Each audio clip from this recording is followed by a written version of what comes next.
In the early 2000s, fixed gear bicycles had taken the world by storm. What started off as a relatively niche trend within hipster subcultures, it quickly grew to a mainstream phenomenon.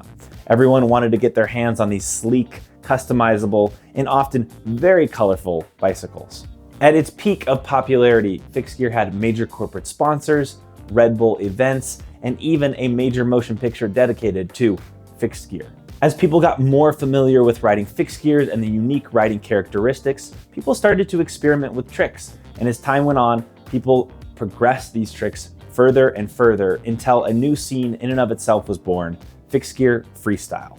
If people today saw the stuff back then, they would equally be mind blown. But just as quickly as fixed gear had risen to the limelight, the mainstream had turned its back. Was it just a trend, or was there something to fixed gear riding? And how was a group of fixed gear freestyle riders across the globe able to progress the limits of what can be done on these silly bikes despite all of the odds? In today's video, I'm going to be taking a look at the history of fixed gear freestyle and answering these questions.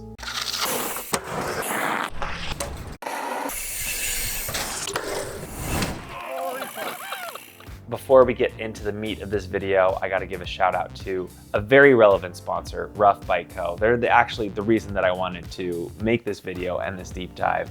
They just recently came out with a new fixed gear freestyle frame set. The whole team has been working on dialing in the geometry.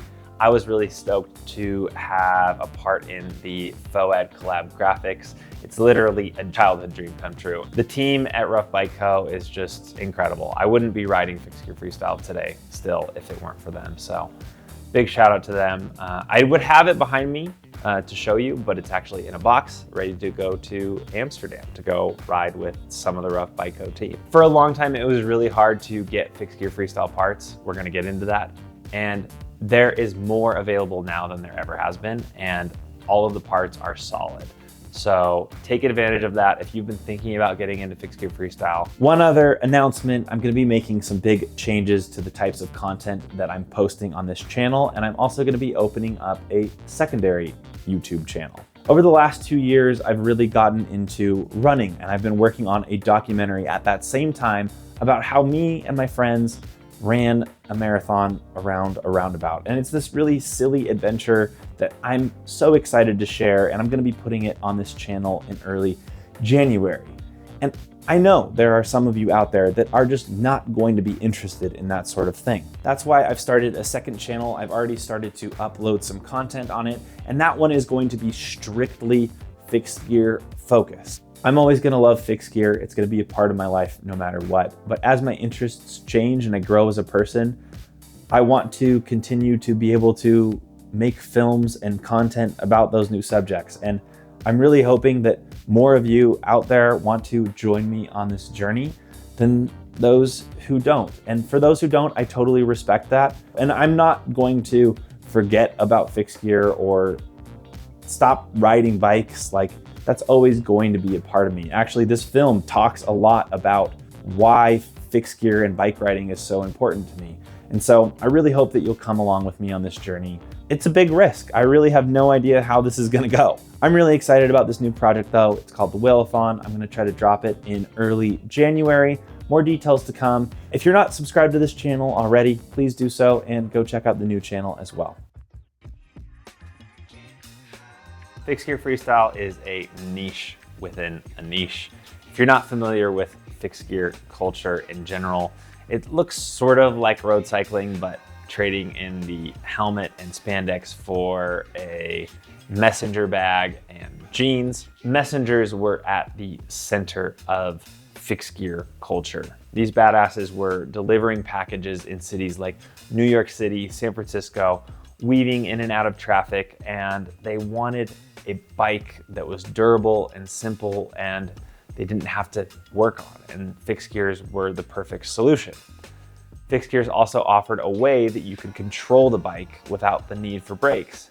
And so in the pursuit of being a badass with a simple bike, a lot of people started to take their brakes off, and then that became a badge of honor. When I got into fixed gear, I was never a messenger, although I did deliver sandwiches later down the road.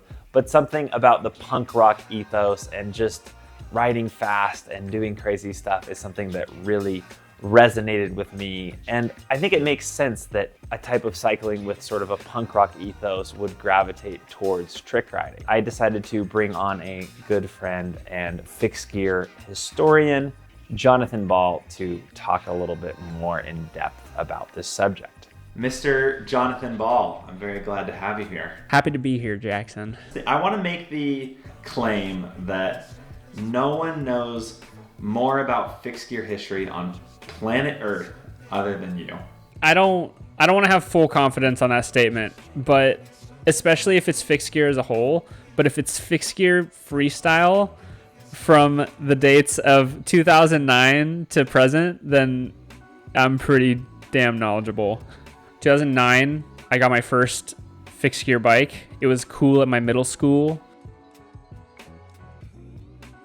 Most of us think that San Francisco was the birthplace of fixed gear, but people have been doing tricks on fixed gear for a lot longer than that. If we're talking about the very beginning of fixed gear tricks, quote unquote, Thomas Edison doing backward circles on like an old bike, there's no proof that that's Thomas Edison. Artistic cycling, which has been around since like the 60s. Fixed gear tricks started in about 2007. There's two types of fixed gear riders. It's people who think MASH was better and people who think Macaframa was better. MASH came out first, and it was much more gritty, raw, tied to the San Francisco messenger culture at the time. Macaframa, on the other hand, was much more polished, very cinematography focused, a variety of different shot compositions, slow-mos, beautiful vistas. Let me know in the comments if you have a preference between Macaframa or MASH. When Keo Curry's part in Macaframa came on, I think that changed just about every fixed gear rider's life. He starts the video off by just riding fakie into the frame. That's at a time when nobody really was riding fakie. He sliders out and his name comes in. He does like this super stylish pop-up bar to foot drag spin with a bar, and there will never be another rider like him. In 2007, another pivotal moment occurred with the release of a lesser-known video, Bootleg Sessions 1. This was the first fixed gear video exclusively focused on trick riding. Not only that, but the video featured riders from all across the world who sent in their footage to be compiled as a part of the project. And this is a great example of what makes the birth of fixed gear so special. It was happening at a time where the world was changing so rapidly. The release of the first iPhone, the emergence of blogs for sharing photos and articles, forums for discussing topics, and the rise of online video.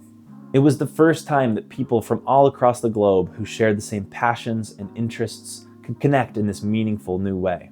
Just like the evolution of technology, fixed gear trick riding started to rapidly evolve as well. People started to take things off the ground. The people who were progressing the scene were kind of bullying these people who liked this style of riding. It seemed that there was a division forming between people who wanted to do flat ground tricks and people who wanted fixed gear to be more extreme. And as we'll see throughout the story, this was the fatal flaw of fixed gear. During that period were really weird in-between bikes.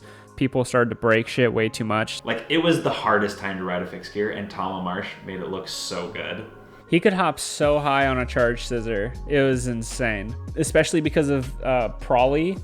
His name was just constantly in the fixed gear news because he was just the next big thing. It was like him and Ed Wonka were like the two. I started making this video before Ed Wonka passed, and he obviously deserves a huge mention. I think he was a source of inspiration for so many people, and me included in that. My first fixed gear freestyle dedicated frame was the Grime Yoming, and I wanted that frame because of what he was doing on a bike. And he was a source of progression, but also a source of positivity and light. He wasn't a person that I knew personally. I'd only met him once, but from just seeing his energy online and in videos, he was always a source of positivity, and his impact on fixed gear freestyle will never be forgotten. He's someone that really pushed things into a new direction, and fixed gear freestyle wouldn't be where it is today without him.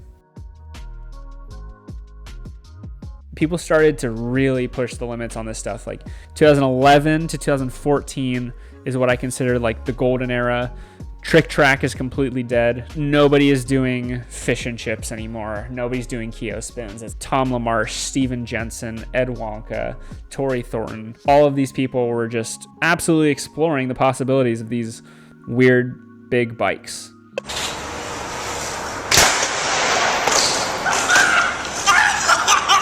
Holy shit! That was so sick! Oh my god. As riders continued to progress, doing bigger and bigger things, the bikes just couldn't keep up. Everything was breaking, and that got even worse as riders were starting to incorporate pegs and grinds. From this frustration, a new idea emerged: 26-inch wheels. 26-inch wheels not only made the bikes a lot more durable, it also made the bikes smaller, which is an advantage when you're doing BMX-inspired tricks. Who birthed 26-inch? Mike Schmidt really pushed the narrative that 26-inch is the way to go. This is the only place we can go to progress our sport and not break all of our shit. Mike Schmidt got Ed Wonka to do it, and Ed Wonka got everyone to do it. Although many people quickly embraced 26-inch wheels, there were a number of people who resisted it, who wanted fixed gear to stay 700C. Fixed gear freestyle, or as I'll call it, FGFS, had entered a new era. 26-inch was solidified when Specialized, of all companies, released a 26-inch complete fixed gear freestyle bike called the P-Fix. I can't stress how insane it is that there was a complete fixed gear freestyle bike by Specialized. Things were growing and blowing up in this way that really seemed like it was going somewhere.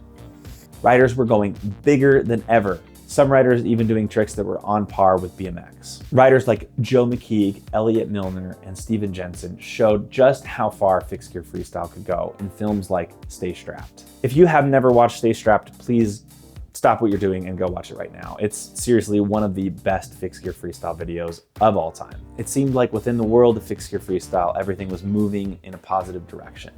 But underneath the surface, cracks were starting to form. Personally don't like 26-inch wheels and pegs on a bike.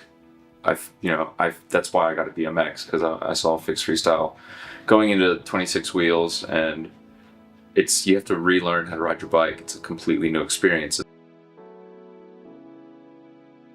Fixed gear freestyle had an identity crisis. It started to feel very separate from fixed gear as a whole, and the bikes, which were designed and optimized for doing tricks, were now very different from the traditional track bikes and fixed gears that had started it all. 2015 to 2016 was like an absolute dead era. Everybody quit. All of the companies pulled out. Nobody wanted anything to do with fixed gear freestyle. Sponsors had dried up. Red Bull had dropped their entire team. People were quitting left and right. And for those that were still interested in riding, it was almost impossible to find bike parts. It really felt like fixed gear freestyle was coming to an end. People started to take notice again. It's like, oh, this is fun again. Tricks on track bikes are fun. Riders like Jonathan Ball, Andy Sparks, Jake Lanich started doing tricks on more traditional fixed gears on flat ground, and it started to grab the attention of a whole new audience. Yeah, not talking about Matt Reyes in the resurgence of trick track would be absolutely criminal. From 2016 on, that riding has only grown, and the scene for that has grown, in my opinion. It's true that fixed gear bicycles no longer dominate the streets as they once did, and I don't think we're going to be seeing fixed gear freestyle in the X Games anytime soon. But despite all that, a thriving community lives on. It's fueled by the riders who share their passion, the creators who inspire us, the companies that produce reliable gear, and the events that bring us together. Thank you all for watching. Go check out J-Ball's channel, SMC TV. He's been working on a documentary about fixed gear freestyle for a few years now, and I want to see him put it out. So go bug him, go subscribe to his channel, give him some motivation. And thank you all for watching and being a part of this great community. I'll see you in the next one.